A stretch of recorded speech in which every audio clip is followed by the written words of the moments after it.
Hello everyone. Good morning Veturam. Baba ke chaচ্ছে না mini. বাবা কি কইলে?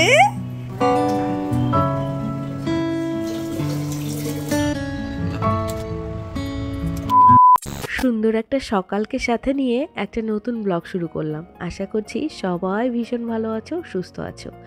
আমার বাড়ির লক্ষ্মীকে আমি রোজ এইভাবেই স্নান করিয়ে দিই। আমার লক্ষ্মী কিন্তু ভীষণ চঞ্চলা, এক জায়গায় স্থির হয়ে বসার একদমই পাত্রী সে নয়। আর এই ভিডিওটাকে এত ভালোবাসার জন্য সকলকে অসংখ্য ধন্যবাদ। আজকের ভিডিওতে দেখতে পারবে যে মেহুকে নিয়ে আমার সারাটা দিন কিভাবে কাটে, মেহুর নানা রকম অ্যাক্টিভিটিস আর মেহুর জন্য কি কি রান্না করি আমি, সেগুলো সবই থাকছে এই ভিডিওতে। তবে একটা কথা না বললেই নয়, এই যে মেহুকে এত ভালোবাসো তোমরা আর রোজ এত কমেন্ট করো, আমি হয়তো সবকিছুর রিপ্লাই এখন দিতে পারি না প্রচুর সময়ের অভাবে, কারণ মেহুকে নিয়ে এখন একটুও সময় পাওয়া যায় না। ওর অ্যাক্টিভিটিসগুলো বেড়েছে আর ওর পেছন সারাক্ষণ দৌড়ে বেড়াতে হয় আমার। তাহলে চলো দেরি না করে আজকে সকাল থেকেই ব্লগটা শুরু করা যাক। বাবা গুড মর্নিং।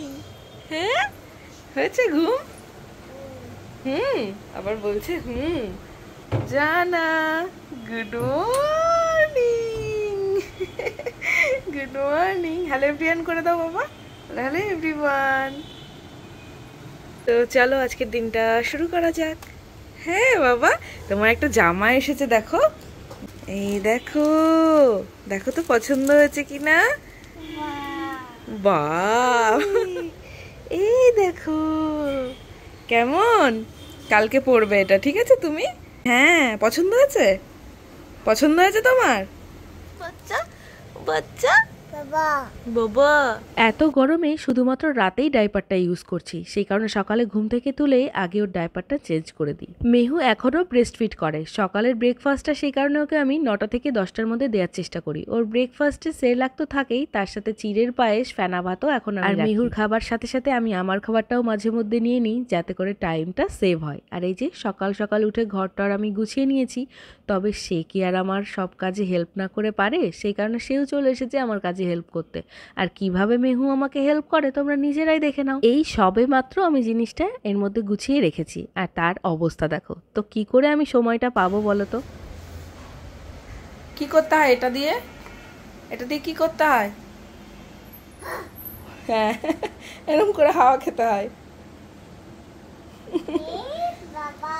এই বাবা, কে খায় কে খায় কে খায় কে খায় বাচ্চা? এই যে দেখি তো কে খায় কে খায় কে খায় কে খায় কে খায়, এই যে কে খায় কে খায় কে খায় কে খায়। এই কে খেলো রে, কে খেলো রে?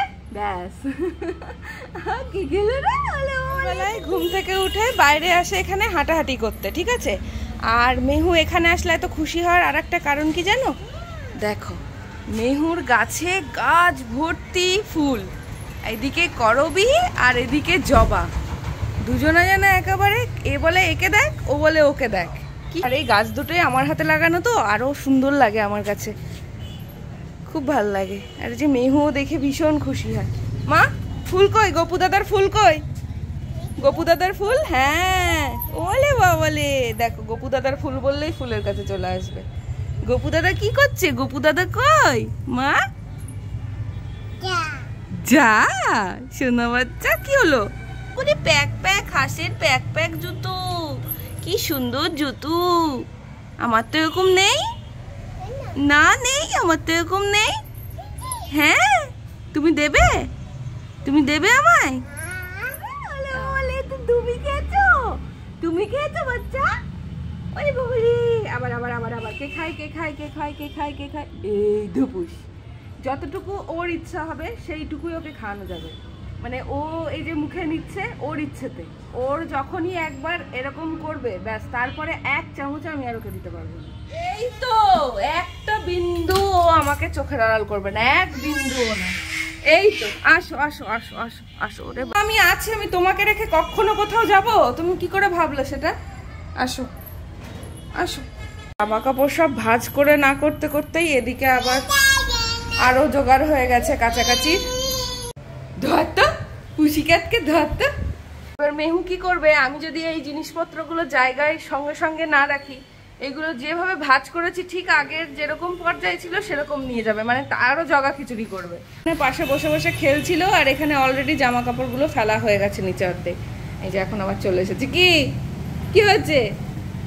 বাইরের জুতো পরে তুমি ঘরে এসছো কেন? জুতো খোলো, জুতো খোলো বলেছি না, বাইরের জুতো এটা আলাদা। এখন ঘুরে ঘুরে বেড়াবে। এই যে কার্টুনগুলো এখন ধরার চেষ্টা করে। বুইটা এখন বসেছে, পাকা বুইটা এখন খেলা করবে ওখানে বসে বসে।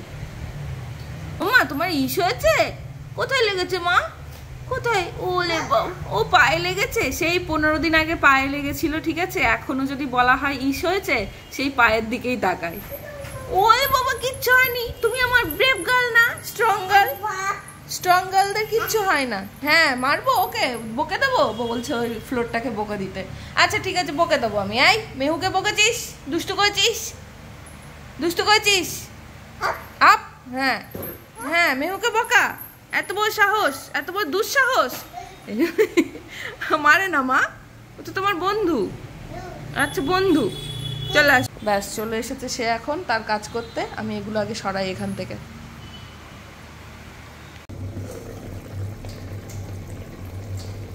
আমাদের মাছ রান্নার সাথে সাথে মেহুর মাছটাও আমি রান্না করে নেব। আজকে আমি মেহুকে দেব কাতলা মাছ, আর সেই কারণে ছোট ছোট আলু কেটে নিয়েছি। সেটাকে তেলের মধ্যে জিরে ফোড়ন দিয়ে একটু ভেজে নিয়ে নুন আর হলুদ দিয়ে তার মধ্যে দিয়ে দেবো আমি আদা বাটা আর জিরে বাটা।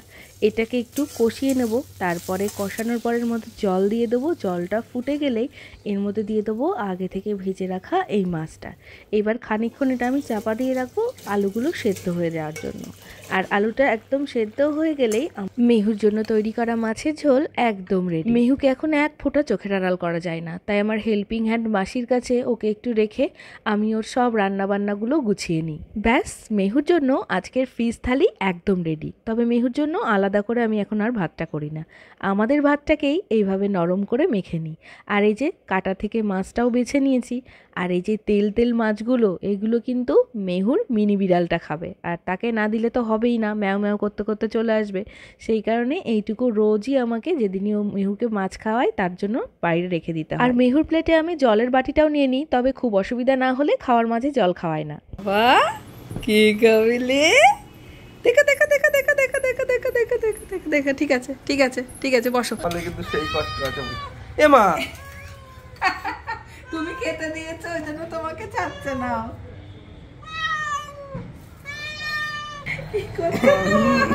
বাবাকে ছাড়ছে না মিনি। দেখো তোমাকে ধরছে বলে ও বলছে যা যা। বাবাকে কিছু করা যাবে না, বাবাকে কিছু করা যাবে না। হ্যাঁ, এতক্ষণ কিন্তু যা যা বলছিল না, আই আই বলছিল। যেই ওর বাবাকে একটুখানি আপনি বলছে যা। বাবাকে বাবাকে ভয় দেখিয়ে আস্তে আস্তে খাও, আস্তে আস্তে খাও, আস্তে আস্তে খাও, আস্তে আস্তে খাও। ম্যাও কিন্তু খেয়ে নেবে সব।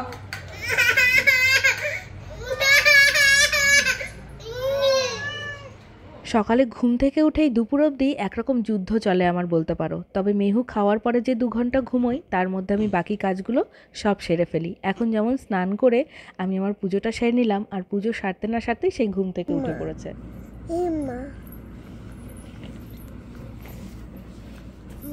আর ঘুম থেকে উঠেই চোখ খুলেই তার মাকে চাই, মা মা বলে সব সময় ডাকতে থাকে। মেহুর খাবার মাঝামাঝি মোটামুটি 3 থেকে 4 ঘন্টা গ্যাপটা রাখি, তাই সন্ধ্যাবেলায় ওকে আমি বাড়িতে হোমমেড সেরেলাকটা খাইয়ে দিই। ও পিৎজা ডেলিভারি দিতে এসছে, আর ওর বাবা পিৎজাটা আনতে গেছে, আর ওইদিকে ওর বাবাকে ডেকেই যাচ্ছে ডেকেই যাচ্ছে। আয় এদিকে আয়, এখানে আয়, পিৎজা খাবো, আয় আয় আয় আয় মেহু আয়। বাবাকে ডাকো তো আরেকবার, বাবাকে ডাকো। সারাদিন বাড়িতে নানা কাজে ব্যস্ত থাকতে থাকতে এই সন্ধ্যাবেলায় হলেই না মনটা কেমন করে। বাট রোজ তো মেহুকে নিয়ে বাইরে বেরোনো সম্ভব না, আর আমাদেরও সময় হয়ে ওঠে না। সেই কারণেই মাঝে মধ্যেই টুকটাক খাবার দাবার বাড়িতে অর্ডার করে নিই। আর এদিকে মেহুকে দেখো ওই পিঁড়িটা নিয়ে কিভাবে বসার চেষ্টা করে যাচ্ছে একভাবে। আবার গেছে বাবাকে ডাকতে। বলে এই অভি, বলে এই অভি। আমার তো শরীরের অবস্থা বুঝতেই পারছো, চোখ মুখ দেখে গলা একেবারে বসে গেছে, ঠান্ডা গরম চরম পর্যায়ে লেগে গেছে। আজকে কি হয়েছে? এটা খাবি তুই এখন? হ্যাঁ, আর তার সামনে যে কোনো কোল্ড ড্রিঙ্কস জাতীয় কিছু আনলে পরে আগে তাকে দিতে হবে। এখন ছোটবেলায় সব কেউ খায়? হ্যাঁ বলুন তো, মিটেছে? এই সারাদিন পর যখন আমরা তিনজনে একসাথে বসি না, এটাই আমাদের এনার্জি বুস্টার বলতে পারো। পরের দিনের কাজ করার সব এনার্জিগুলো এখান থেকেই আমরা কালেক্ট করে রাখি। এই কি খেলা হচ্ছে এখানে? কোনো রকমে একটা প্লেন বানিয়ে ওকে থামানো হচ্ছে, এই আর কি। আমি এখন খাবার বানাতে যাবো, চোখ দিয়ে জল বেরিয়ে গেছে। ও কিচ্ছু হয়নি, আমি আছি। ওই যে বাবা কি বানিয়েছে দেখো তো। এই খেলো, তুমি খেলো শোনাই, খেলো। হ্যাঁ তো তুমি ওরাও, তুমি ওরাও। মেরি মেহু কি চুরি। না না কাঁদে না বাবা, এই যে তোমার চুরি। হ্যাঁ খুশি হয়ে যাও মা। চলতে এত গরম পড়েছে যে কি বলবো। আর আমার গলার অবস্থা তো সেই আস্তে আস্তে খারাপই হয়ে যাচ্ছে আরো। প্রচন্ড গরম পড়েছে। আর মেহু জাস্ট ওর বাবার কাছে ওকে রেখে যাবে, রান্নাটা করতে আসবো, আমাকে আসতে দেবে না কিছুতে। ওরকমই ভুলিয়ে ভালিয়ে রেখে আসতে হলো ওকে। এখন আমি মেহুর জন্য বানাবো ওটসের খিচুড়ি। ওটসের খিচুড়ির জন্য আমি আগেই কাট করে রেখেছি, এখানে কিছু ভেজিটেবলস আছে, এটা কাট করে রেখেছি আগে থেকে, যাতে আমার টাইমটা বাঁচে আর কি। আমি মেয়েকে সবসময় টাটকা খাবার দেওয়ার চেষ্টা করি। যেমন দুপুরবেলায় মাছ ভাত দিয়েছি বলে রাতে কিন্তু সেটা আর দেবো না। রাতের বেলায় আমি ওর জন্য বানাবো আজকে ওটসের খিচুড়ি। আর তার জন্য আমি এখানে আজকে নিয়েছি ওটস, মুগ ডাল, কিছু সবজি, আর এখানে মশলার মধ্যে নিয়েছি একটু ধনে গুঁড়ো, জিরে গুঁড়ো, হলুদ আর লবণ। এটা ভালোভাবে মিক্সড করে এর মধ্যে আমি পরিমাণ মতো জল দিয়ে দেবো। এরপর একটু এটা নেড়ে চেড়ে জলটা গরম হয়ে এলেই আমি কয়েকটা সিটির জন্য অপেক্ষা করব। ব্যাস রান্নাটা ওদিকে বসিয়ে আমি জাস্ট এখানে ফ্যানটা চালিয়ে একটু বসলাম একটু রেস্ট করার জন্য। অসম্ভব বাজে রকমের গরম পড়েছে আর আমার শরীরটা প্রচণ্ড খারাপ লাগছে, একটু ভালো লাগছে না। তবুও মানে আমি সবসময় এটা প্রে করি যে আমার যেন শরীরটা খারাপ না হয়। তার কারণ হচ্ছে আমার শরীর খারাপ হলে পরে মানে প্রচণ্ড রকমের বাজে অবস্থা হয়ে যায়। যেহেতু মেহু সারাদিন আমার কাছেই থাকে, তো সেই কারণে আমার শরীর খারাপ হলে মানে সব কিছু ট্যাকেল করাটা খুবই মুশকিল হয়ে যায়। খাবারটা যেহেতু খুব গরম, সেই কারণে আমি একটা ছড়ানো পাত্রে খাবারটা ঢেলে নিয়েছি। তাহলে সকাল থেকে মেহুকে আমি কি আজকে খাওয়ালাম সবটাই দেখে নিলে। আর মেহু কিন্তু এরপরে খাওয়া দাওয়ার পরে আবার ফ্রেশ হবে, ফ্রেশ হয়ে তবেই ঘুমোতে যাবে। যাই হোক, ফ্রিজে এক প্যাকেট দুধ ছিল, আর 2-1 দিন থাকলে নষ্ট হয়ে যাবে। তো এত রাতেই সেই কারণে দুধটা দিয়ে একটু এই যে সুজি করে ফেললাম। আর ওদিকে মেহুর পাপা ঘুম পাড়াচ্ছে বলে আমি এদিকটা করে একটু টাইম দিলাম, নয়তো সারাদিনে অন্য বাড়তি কাজ করার কোনো টাইমই পাই না আমি। তো এই কারণে সুজিটা রান্না করে রাখলাম, এখন কালকে সকালে রুটি দিয়ে খাওয়া যাবে। তো আজকে দিনটা এইভাবেই কাটিয়ে ফেললাম। তো এডিট করতে করতে বেশ অনেকটা রাত হয়ে যায়। আজকে মনে হচ্ছে না এডিট করে কালকে ব্লগটা দিতে পারবো। তো 2-1 দিন একটু রেস্ট নিয়ে অবশ্যই তোমাদের সাথে ব্লগটা আবার কন্টিনিউ শেয়ার করতে থাকবো। তো চলো, গুড নাইট। সবাই ভীষণ ভালো থেকো, সুস্থ থেকো। আর ভীষণ গরম পড়েছে, সবাই ভীষণ সাবধানে থেকো। চলো tata, good night, love you all.